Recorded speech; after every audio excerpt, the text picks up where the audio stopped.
யானையும் எலியும். வணக்கம் குட்டீஸ். இன்று நாம ஒரு மிகவும் சுவாரஸ்யமான கதை கேட்க போறோம். ஆமாம், ஒரு பெரிய யானையும் ஒரு ரொம்ப சின்ன எலியும் பற்றிய கதை. யானை, எலி. ரெடியா? ஒரு அழகான காட்டுல ஒரு பெரிய யானை ராஜா வாழ்ந்தான். வாவ், எவ்வளவு பெரிய யானை! தடம் தடம்னு நடக்குதே. ஆனா அந்த யானை சின்ன உயிர்களை மதிக்கவே மாட்டான். ஐயோ, அது நல்லதில்லையே.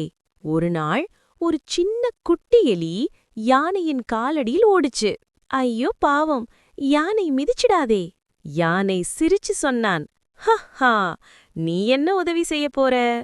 அப்போ அந்த எலி சொன்னது, ஒரு நாள் நான் உனக்கு உதவி செய்வேன். என்னது, இந்த சின்ன எலியா?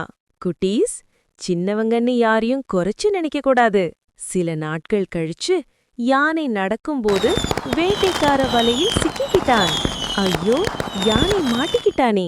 யானை எவ்வளவு முயற்சி செய்தாலும் விடுபட முடியல. அப்போ யாரு வந்தாங்க தெரியுமா? சின்ன எலி. டுடுடும். வாவ், எலி ஹீரோ ஆயிடுச்சு. எலி தன் பற்களால வலையை கடிச்சு கடிச்சு கிழிச்சிடுச்சு. ஏ, யானை விடுபட்டான்.